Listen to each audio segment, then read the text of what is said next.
Hello and welcome to Landlord Voice, the podcast of the Scottish Association of Landlords, bringing to you all the news and views of what's happening in Scotland's private rented sector. My name's John Blackwood, I'm Chief Executive of the Scottish Association of Landlords, and joining me as always is Alan Grant, SAL's media consultant. Welcome back, Alan. Thanks, John. Always good to be back in the studio and to wish our audience and you a very Merry Christmas, despite it currently being November. I know it is a bit weird because obviously we record these episodes in advance and we're still at the end of November at the moment. But nevertheless, we're trying to be festive. Indeed. And the studio is looking lovely here. So big credit to Mallard and even incorporating the SAL colours. Here. It's fantastic. Easy to do at Christmas time, though, with red and white, isn't it? Yeah. Exactly. We made the job a lot easier for them. So we're trying to be a bit festive here, but really also, I guess, having a review of the year. So what have we got in store for our listeners and viewers? Well, as you say, John, since our viewers and listeners will be joining us towards the end of the year, we're going to have a look back at the highlights of the past year and what's gone on in the private rented sector. We'll look at the highs, lows, and everything that's happened.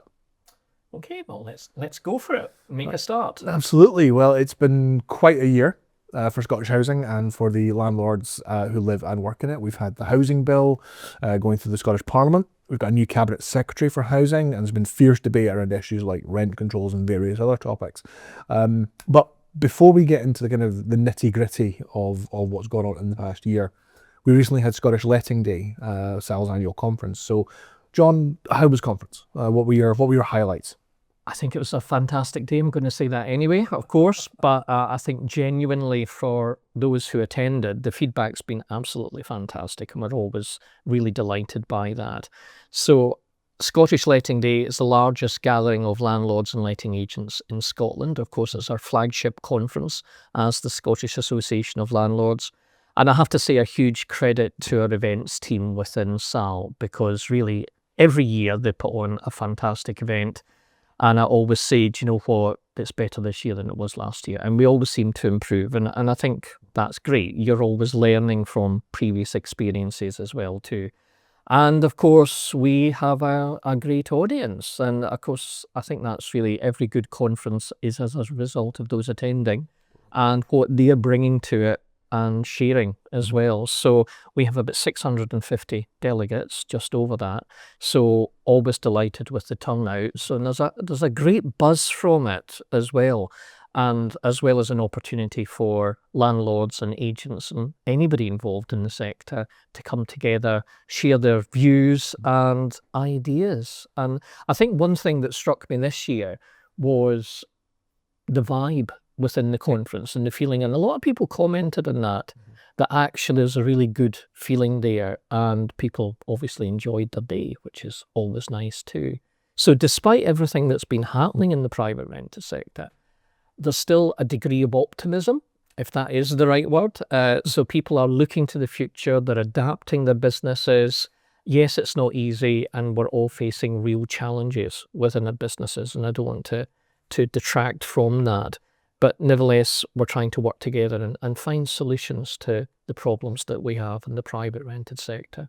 So just huge thank you to the SAL events team, the whole SAL team at the Scottish Association of Landlords and Landlord Accreditation Scotland too. We bring all the staff teams together, becomes a joint effort, and all credit to every member of our staff for doing a great job. I'm really proud of our teams at both SAL and LAS.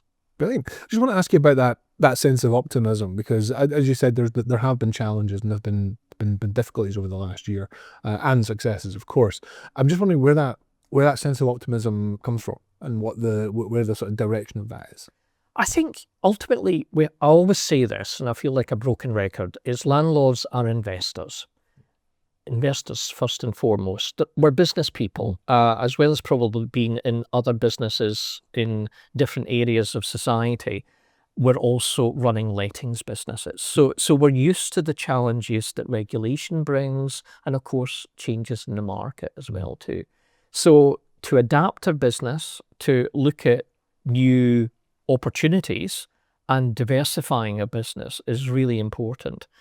So I think what we're going through is an opportunity for us to really knuckle down, look at our lettings businesses, what is successful, what's working well, how can we adapt that, change that, ideally make it more profitable, which is what we're trying to do in running businesses, but more importantly, trying to sustain our businesses, both in the short term and in the long term. So I think people are now embracing perhaps that opportunity. We're seeing new people coming into the market, not as many as we would like, but they're coming in with a different mindset. Sure. They're looking at growing the business. Whereas, of course, people who've been in it, like myself, for a long time tend to be smaller scale landlords. And of course, some of them are now thinking perhaps the opportunity is there now for me to move on and explore new avenues. So there's a lot of changing going on, a lot of changes in the sector. And equally, I think people are looking, as I say, to those opportunities as well. And overall, I think people are thinking, right, okay, we want to make this work. We're going to be in this business. We need to find solutions to the problems and build sustainable and hopefully successful businesses. Well, thanks, John. That's really interesting. Now, of course, the kind of key highlight for a lot of people at the SAL conference was we had many of the main political parties represented for a question time panel debate, and you can catch up with that on the last episode of this podcast if you want to see the whole thing. But John, I just want to get your reaction to what you saw there and what you took part in. What was your take on the debate and what you heard from the various politicians? Well, as you rightly say, right at the end of the conference, we had our panel debate, and that was expertly chaired by Stephen Jardine from the BBC, and of course, bringing to it his skills as a presenter and a broadcaster, and of course, we will all know him from Debate Night. So he's used to chairing debates. And we asked him to come in and say, could you chair this event for us? And it's really obviously focused on the private rented sector and bringing together key political parties and speakers from those parties on the subject. Now, I do have to say, of course, the way the timing worked for our conference this year, it was in October, and for some it was during holiday times. So not all the politicians were able to be with us that did want to be with us, and we have to acknowledge that. And as you know, even the Cabinet Secretary couldn't be there, but she thankfully did send a video message, and we'll come back to that later. So for those parties who were able to be represented, and I have to say they were all invited, every party was invited. We didn't have representation from Scottish Labour. They didn't put up someone, neither did the Scottish Greens, but they were invited to attend. So from the session, even with the parties who were there, it was really interesting to hear. I guess the commonality was that they all wanted to see the private rented sector work and function well. And of course, we sign up to that as well. We think that's really important. But I guess when you delve into the detail of that, that's when the nuances become clear. So some of the parties, of course, quite naturally will disagree on how we should be developing the private rented sector for the future. I think perhaps the most surprising thing for all delegates was the Reform candidate and his views, and some on reflection at the end of the conference have fed back to us that it's refreshing to hear someone perhaps who's not a politician yet, although he is a local councillor, but not there in the Scottish Parliament, bringing new ideas and fresh ideas into the debate, and very much focusing on the fact that we need the private rented sector, we need private landlords, i.e. small investors like the majority of landlords in Scotland, and of course letting agents as well too. So that's a valuable part of our housing ecosystem there, and we need to not only support it, we need to grow it. And that was a theme that we were trying to pull out throughout the whole of the debate. So I think everybody went away thinking, okay, I think we need to perhaps take another look at how we're going to view politics going into an election, and the views from these potential politicians of the future as they are standing for election. They're trying to win our votes. And, you know, we're very conscious, obviously, there, as part of the debate, the politicians were trying to get the landlords' votes. So who's going to succeed in that challenge? That'll be the big question. Well, that is the $1 million question. At the moment, it's looking like we're going to have another SNP minority government doing deals with other parties to get their budget across. You've got a surging reform performance. We don't know where they're going to end up, but again, we're looking at possibly double digits, maybe even as many as 20 MSPs. So the next Holyrood Parliament is going to look very, very different to the one we've got just now. And obviously there'll be opportunities, there'll be possibilities in there, but it all comes down to what happens in the run up to the election, particularly I have to say for Scottish Labour and for the Scottish Tories, who are having difficulties, and these traditional parties are sort of moving away, certainly moving away from the electorate, and the electorate seems to be moving away from them. So it's all to play for as we go into Holyrood 2026, and it's a very interesting time to be following Scottish politics, I'm sure. It is, and I think there's a couple of things from that. One is, we're certainly aware within Holyrood there's a change in the vibe. There's a change in that feeling already.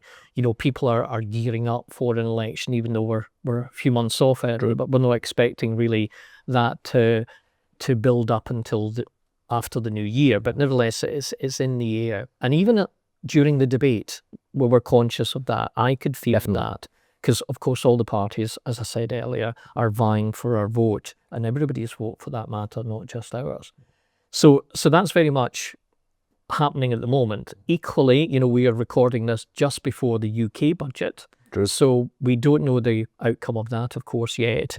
And by the time this recording goes live, obviously we will know more about that. So we'll be talking about that, no doubt, on our next podcast. But at the moment, there's a lot up in the air. So we don't know what the budget's going to be. And of course, none of us have an idea about the Scottish election next year. Just to add into that, after the UK budget, you've got a Scottish budget. And then there's a Scottish budget, yeah. I've already heard the back of that. So, and that'll be January when we have that. And then, of course, very quickly, I think we'll be moving into the election season. Very much so. And the build up to that. So yeah, there's a lot to play for if you're a politician. But for us as voters and for us operating in the private rented sector, there are opportunities there for us too, to engage with these politicians of all political parties, make our voice heard, which is what our job as SAL is to do, but ensure that, of course, we've still got a viable business operating in the future as we go into a new parliamentary term. So there's a lot to play for, and there's certainly a lot of work that we are going to be doing as SAL in the coming weeks and months. Definitely. I just want to circle back to the debate itself that we saw at conference, and just find out from you if you've spoken to members or other attendees, and what did they say about the debate? What was their reaction? I think, just as I was mentioning earlier, they felt it was refreshing to hear different views. I think there was a degree of optimism in the sense that the parties were supporting the sector. And of course, we had the video clip from the Cabinet Secretary, who was upbeat about the sector, meeting its challenges, but also recognising that she needed to support landlords and letting agents. And Paul McLennan was representing the SNP on the panel. And of course, many of you will know Paul was the previous housing minister. So he brings continuity to that debate. And our conference last year, which coincidentally was the very first podcast that we were broadcasting on Landlord Voice, in his interview that I did with him, he was very much then talking about we need to recognise the sector, work with the sector, and the sector needed to see support from government. And he led the way in that. And of course, hopefully Mary McCallan will do the same. So we have to hold her to that. But certainly I think people equally were listening to that, and, politicians are very good at talking. Delivering is another story. So I think it was certainly an interesting debate and a lot of food for thought to everybody who listened. Indeed. Now, John, you touched on the video that the Cabinet Secretary sent to SAL members to be played in advance of the debate. Lots of interesting stuff in there, lots of positive, optimistic, conciliatory words from the Cabinet Secretary. I just want to pick up on one thing in particular that she said. I'm sure that landlords really enjoyed hearing about possible below market rent exemptions. I believe we've got a clip that we're going to show of her comments that we can share with. And I think that's a good starting point, and that's a good takeaway for us all from the debate, and certainly from her short video statement. So let's have a listen to that just now. Turning to rent controls, I know there are differing views on the changes that have been brought forward, but I hope it's clear that we have listened to your concerns. I agree that the circumstances of individual landlords who may be impacted by rent control should be taken into account, and I have confirmed that I will progress the principle of allowing for rent increases above the rent cap in circumstances where the rent has been held consistently below market rent, or where there has been investment in improvements to the quality of the rented property. Very interesting comments from the Cabinet Secretary there, John. What does this mean for the private rented sector in Scotland? Well, perhaps this is the ray of optimism. So that this is the really the nugget that we were hoping for from the Cabinet Secretary, and is as a result of the conversations I've been having both privately with the Cabinet Secretary and in other group sessions. It's important that the government recognises that they need us, they want to work with us, but there needs to be change within the sector at the same time. One thing we've been talking about for a long time now when it comes to rent control is that we have many landlords out there charging way below market rents. And ironically, what's happening at the moment is there's a race to increase those rents before rent control comes in. So we know the new Housing Act, as it is now, lays the foundation for rent control. That can come in Scotland. It will take time. It might not come in everywhere in Scotland. It might not even come in at all. It depends on whether there is a need within any particular local authority area to introduce it. So the bare bones of the legislation is there, the principle is there. And however, if it did come in an area where a landlord was operating, how does it affect their rent if they've got a long-term tenant that they haven't increased the rent? And the issue there is, of course, it seems perverse to force that landlord to increase the rent, because that's exactly what the legislation as it's set at the moment would do. So lots of those landlords are saying to us, listen, I've got a good relationship with that tenant. However, if they moved out, I would probably need to invest a lot more money in the property, because there's always work you need to do when you turn it around to bring it back to the market. And I'm relying on the fact that in the future, beyond that, I'd be able to get a rent increase. And I would be able to return the property to the market value, whatever the market value for that local area is. The legislation as it stands at the moment would prevent them from doing that. So they would only be able to increase their rent in line with the formula that was in place at the time. At the moment, we're talking about CPI plus 1% to a maximum of 6%. Now, that might be okay in the majority of cases for rent increases. However, if you're way below the market, and it's not unusual for some landlords to say the rent I'm currently charging is £200, £300 below what the market rent would be for a property of that size and condition in that local area. So there has to be an opportunity for that rent to get from that low rent back to whatever that market rent is. And that's what the Cabinet Secretary is alluding to. She's listened to our concerns on that. And rather than landlords increasing rents now, they could say, okay, we will give the reassurance that when the time comes when you would bring that property back to the market, you would be able to do that even if it was in a rent control area. And I think that that's a positive step. So that's something we've been campaigning for. We did want it to be on the face of the bill at the time. The Cabinet Secretary resisted that and felt that it was more appropriate that that comes into regulations. And that's the next stage of the legislation process. So we're going to see regulations introduced in the new year, and that will have the detail about what Mary McCallan's just been talking about. So we await that, and there'll be further discussions and debates around that, I'm sure, as well. But that's a sign of a movement in a direction that we certainly welcome, and we want to be working to ensure, and we've mentioned this in this podcast before, we want legislation that works for everyone. And that means rent control as well too. So we need a private rented sector that's affordable for our tenants to continue to live in. I very much feel that's important, but it has to be affordable for the landlords to continue to let those properties as well. They need to have viable, sustainable businesses, or they wouldn't do it. Exactly. As investors, they'll sell up, they'll get out, and who else is going to provide rented accommodation? The property never vanishes, but the rented accommodation might no longer be available in the private rented sector. So we need a system that's fair and works for everyone. And that's what SAL stands for. We want that equality there between the rights of landlords and tenants. And certainly we as landlords feel that that's been eroded dramatically. I think it's important to remember that devil in the detail aspect. For a lot of people, they see a massive piece of legislation like the Housing Bill, now the Housing Act, going through Parliament and think that it being passed and royal assent is the end of it.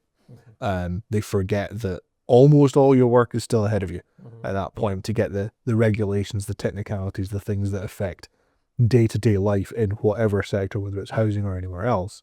Those are the things that really make the difference, and it'll be very important to SAL's work going forward to be part of those discussions. Yeah, and on that, when you're talking about regulation with rent control, so the bare bones, as I say, has been passed within the Act itself. So in principle, it will exist. So we now need to look at, well, what does the detail look like? So there's big questions around how will we work out what rents are actually being charged in Scotland? What is the data that we're going to be relying upon? Where is that? How do we collate that? Yeah. And how do we know we can trust it and we can rely on it? And that's a question tenants and landlords need to be asking and be reassured about from government that any rent control measures will be based on real data and not just what might well be on a website, for instance, with marketed rents. So there's a big question around data, big question around exemptions that we've been talking about there for below market rent. A lot of talk about institutional investors, mid-market rent being exempt as well too. All of that's yet to be approved through legislation. So lots of discussions about that. Something we've not touched upon yet, and I guess we will next year, Quite sure. will be on pets and personalisation. So landlords have big concerns about that too. Not against the principle, but in practice, how is this going to work? And again, landlords feel we are losing control here of managing our properties. So there needs to be a reassurance given to the sector that actually this is the right direction of travel and it can work for everyone. So that's what we want to try and achieve. And government really has to convince us that that's the case. Absolutely. Now, if we can just move from the nitty-gritty, if you will, the detail, and take a broader view of what's happened in the past year with SAL and with the private rented sector. If you had to give an outside person one big takeaway from the story of the year, if you will, what would that be for you? Well, it has to be the Housing Bill and the Housing Act as it is now. That's been the focus of our work for well over a year now, so nearly 2 years now. So we've got through that. So we've been able to, as landlords, as a landlord organisation, work there in collaboration with politicians to find sensible measures as to how the legislation can be adapted to best suit what we believe is the right thing for the private rented sector in Scotland. So I think there's been lots of takeaways there that we're quite proud of and what we've campaigned to change. And as I say, we've been talking about the ones that we still want to work on too. I think the other thing is about working with other groups within the sector. The private rented sector is made up of many different players, not just private landlords and letting agents, institutional investors as well too. And we, again, have collaborated over the last year to jointly campaign on various issues within the bill. So really proud of that. And I think we've seen real effect of that joint working. And we've seen legislation change and politicians perhaps looking at it slightly differently and thinking, right, okay, we can still achieve our overall aim here, because ultimately the government, and not just the government, the Parliament wants to ensure that rents are more affordable in the future for tenants and ensure that tenants have security within their homes. Those are things we support as private landlords too. So those are the achievements that we've had, and I'm sure there are many more. In terms of the challenges that have come up over the last year, is there anything in particular you think has been a challenge and something that we can continue to work to overcome? I think the number one is convincing landlords that this is still a viable business and an investment opportunity for them. That's what we need to do. We're already seeing landlords leave the sector. I've been talking about it for a long time now, and people are saying, well, I'm not seeing the evidence of that, John, even though people personally were telling me, I'm selling up, I'm leaving. I know for a fact it's happening. Our letting agent members were telling us that because they're losing clients. So the evidence is there. We're now starting to see it in landlord registration data. So we've got the evidence now, but of course that's just trickling through, and I think that's only the beginning of the signs of the exodus from the private rented sector. So I'm very keen to say, now we know it's happening, but we need to perhaps stem that if we possibly can, or encourage new investment. So how can we do that to make sure that we've still got a well-functioning private rented sector in the future? So although we could talk positively, as we're trying to do here today, about the future opportunities of renting in the private rented sector and indeed investing, but, when you're speaking to that individual landlord, there's a lot of convincing to be done there when they see that actually, do you know what, the sector's changing and I don't really know if I want to be part of this anymore. We also have an aging population of landlords too, so they may be getting to that natural stage when they're looking to exit as well. So there's a number of challenges, and we can't, to be fair, put it all down to the Housing Act, and goodness knows, of course, what the budget's going to do. So that could be another hammer blow to the private rented sector, not just here in Scotland, but the rest of the UK as well. So lots of challenges there, lots of convincing to be done, I think, when you're coming to speak to individual landlords and agents. But that's something we want to do and work with landlords and understanding that there are still investment opportunities here. Very good. Now, I'm not going to suggest that you packed your crystal ball along with your fetching Christmas jumper, but I'm wondering, without focusing on the election of next year, is there anything else that we can look forward to in the next year? Anything that you see on the horizon that you'd like to bring to our viewers and listeners' attention? Well, I think it's there are opportunities to invest, and we just need to reflect back on a previous podcast we did with Zoopla, and indeed he was back speaking at our conference last month and elaborating on some of the concepts we chatted about.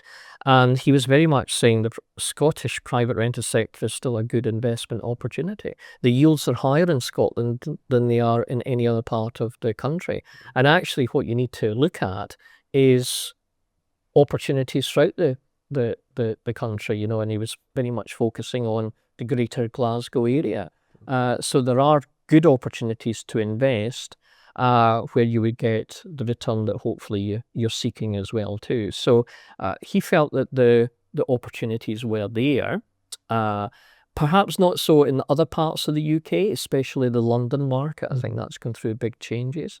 So there's something for us to be holding on to and thinking, okay, if you want to invest, then perhaps Scotland is the place that you should be doing it, or at least considering. And for new investors coming into the sector, and I speak to them all the time, I would like to see more of them for obvious reasons. But when I do speak to them, they're talking about, okay, there's a lot of legislation we need to learn, a lot of compliance here, but you know what, that's the game we're getting into. And if you're going to do it, that's what you have to do. And we want landlords to be doing it well, not just complying. So that's a positive sign. So new investors don't have the baggage of knowing what it was like before, or thinking, here's something else I'm going to have to learn. The sector is changing and the operators within it are changing as well. Okay, well, thank you for that, John. That's very interesting. Just finally, touched on it earlier on, but it's been a year since we've been doing this podcast, doing our best to give a voice to the Scottish private rented sector and discuss the issues, news and views that come up within it. Personally, I've been very proud to be part of the show. Looking forward to year 2. It's been a pleasure co-hosting it with you. How do you think it's been over the last year? How have you felt stepping into the podcast world? Well, I remember sitting last year and we were having this chat back then thinking, how are we going to do this? I knew we wanted to have a podcast. That it's a vision of mine for some time. But, bringing it into reality is a different thing. So obviously we had many chats at the time to think about how we were going to do it and how we were going to produce it, let alone actually ensure we had the content that would be sufficient to be able to have a podcast. So it's been a long journey. It's been a big learning curve, certainly for me. And I think we've got to a stage now, we're still learning, we're still developing the podcast. That will take time. We are only a few episodes into it, even though we've been talking about it for a good year now. So I think we're finding our feet, finding our voice, and what we're really keen to get is speakers that people want to listen to, and they can reflect upon their experience and share some sort of, hopefully, optimism with us as to why this is a good business to be working in. Absolutely, because of all the episodes that we've done so far, I think certainly my favourite ones are the ones where you've had those long form, deep dive interviews with experts from across the sector, and I think those are some of the most effective that we've done. But just as we look into the next year of the podcast, you mentioned some more interviews, and I'm sure those will come. Is there anything else that you'd like to see us do as a show to help get that message across? I think it's reflecting the views of our listeners as well too. So we're always keen to hear from you. So if you're listening or watching today, please get in touch. Alan at the end always talks about how to get in touch.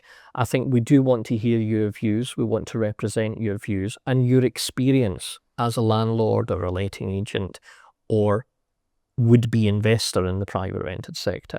And even reflections if you're a landlord in another part of the UK, not operating in Scotland, because we are conscious people out with Scotland will be listening to this. True. So, and we work in very close collaboration with our colleagues with the NRLA, and of course they've been going through very similar issues with the UK government as to what we've been going through here with the Scottish government.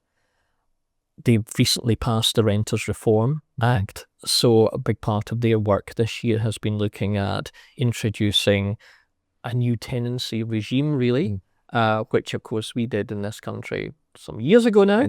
So it's old hat. So I keep saying the next thing coming your way will be rent control, so watch this space. But we all can learn from each other. And I think as landlords, wherever you operate in the UK, it's always good to share your experience and hear your views. So we want to represent your views here on this podcast. That's really important. And get the speakers that you want to listen to. So as you mentioned, we've had experts, and that's what we will seek out. But even within our own SAL and LAS teams, so we've had Elspeth and we've had Caroline on these podcasts talking from their perspective, their experience, and how both SAL and LAS can help landlords and letting agents. So we want to hear more from them and emerging ideas and new initiatives that we're thinking about as well. So I think we've got a lot of content for the future. Quite sure. A lot to bring to our listeners and viewers. Well, thanks, John. And with that, another episode of Landlord Voice comes to an end. Just before we go, I'd just like to take a moment to thank everyone who's been involved in the show, particularly our great guest interviews, and the team here at Mallard Productions. We couldn't have done it without you guys, your technical expertise. We very much appreciate all your help. And we've got the show up and running. If you've enjoyed this episode or any of our other episodes, which are all still available to have a look at and listen to, please consider subscribing, liking, and sharing the podcast so we can reach even more people and grow our audience for this show.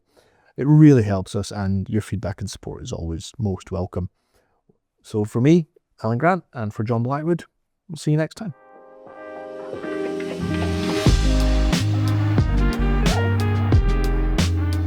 Landlord Voice is a podcast by the Scottish Association of Landlords, produced in partnership with Alan Grant Communications and Mallard Productions. All footage and music was used with permission. Questions, comments, suggestions, or other feedback should be sent to alan@alangrantcommunications.com.